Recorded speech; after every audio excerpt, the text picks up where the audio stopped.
Greetings, yogis. Derek here, Denver Yoga Underground. Joy to see you. Today, I'll share something that's come up in yoga teacher training over the years. Comes up many times where students who are maturing, fledgling into being teachers, they feel inadequate. They sometimes use the word imposter syndrome. They feel like they're not good enough. And I'll share some reflections around that, some words of encouragement, candid advice based on a couple decades of being around the craft. Now, these lessons are also applicable to other arenas of life, not just teaching, so you may find some value there. Number one, hold teaching as a service. As a service, more so than a performance, right? So we all serve in this world in various ways, in various capacities. For example, as a parent or in our place of work, there is some reciprocation, but nonetheless, there is certainly some sacrifice and contribution of your time and energy, any one of these arenas, and without consternation, right? Without getting flustered, it's just what I need to do as part of my role in this creation. And we can hold teaching similarly, that this is also a role that we play in the world, and that it's really a gift and an honor and a privilege to be able to share practices of yoga. And I find it freeing. It takes off some of the urgency. The desire to perform is largely based on insecurity or compensation. Let me build a front here, right? Though if we can wholeheartedly step into the spirit of service, it just removes a lot of the pressure. One way that we can connect to the spirit of service is through prayer. So at the beginning of class, or rather before class. So sometimes I roll up on my bike. I have my favorite tree that I give a little side embrace like this, and I connect with the stillest and clearest and most present part within myself, oftentimes here, and it's also in the heartbeat of the tree standing next to me, and have a moment. I'm not praying for God, please let this class go well. Not that flavor of anxiety, but just the act of connecting to your highest self and asking to be a light, asking to be connected, asking to be of service, and just feeling into that resonance of your higher potential and ability, purpose on this planet.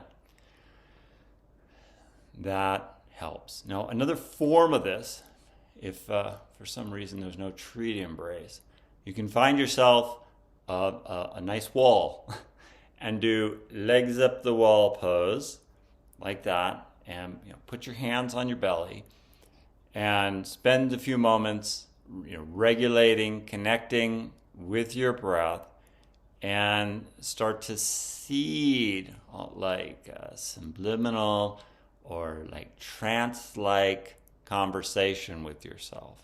So it could sound like affirmations, like, in this moment, I'm totally rested and at peace. As I breathe, I connect with the inherent intelligence and wisdom of this body and this mind.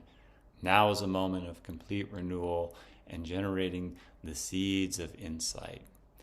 In this space of insight, I know precisely what to do in the right time, in the right way, with the right amount of effort, etc. Send yourself into this hypnotic-y, trance-like conversation. And you can, I don't want to say pump yourself up, but like download yourself this way for other purposes too, not just teaching. So if there's some presentation you need to give elsewhere, whatever, just any moment you need to reintegrate and talk to yourself in affirmative ways, in a posture, legs up the wall, that is inherently nurturing and supportive. And number 3, give yourself permission. Again, this translates elsewhere. Give yourself permission to fail. Yes, fail gloriously, right? This is a dynamic creation that we find ourselves in. And frankly, I'll speak from my own experience and elsewhere. It can be tough to get all the pieces to line up just so. In fact, it's amazing that as many of the pieces line up as they do. It's phenomenal. Were the creation to expand at a slightly faster pace, life would not be possible. Okay? So we're living in an incredible and dynamic space, and sometimes the forces come together, and other times they don't. And just to be okay with that dimension. There are things that are far beyond our control, and whatever anxiety we may have about things not coming together, probably not entirely accurate either. Like, they're not judging us nearly as hard as we may be judging ourselves. Another approach here for teachers or anyone is to ask ourselves, like, why is being a teacher important to me? Like, why is that important? And to dig back, it's the kind of conversation you could have with a therapist, but to dig back a bit and say, like, well, what am I making teaching meaning? Like, well, what does that say about myself? Am I looking for their approval? Does that mean that people will like me? Does that, compensate for something that happened in second grade, etc.? But just kind of get clear around your motivation for teaching in the first place.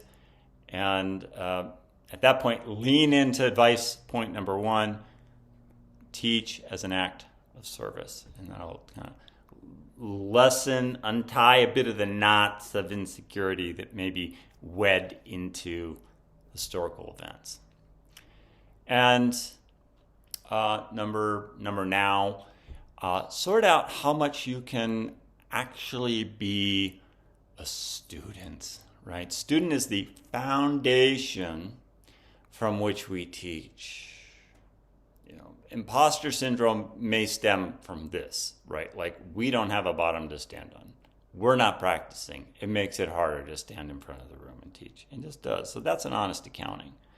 But figure out how much you can be a regular and dedicated student rather than in fits and starts, right? So build consistently over time. This is how I was instructed very decades back. It's just only go at the pace you can maintain without ever stopping. Okay. So a number of reflections here, my friends. Hope you find this enriching. Thank you all, one and all, my liking, subscribing, commenting friends in particular. God bless.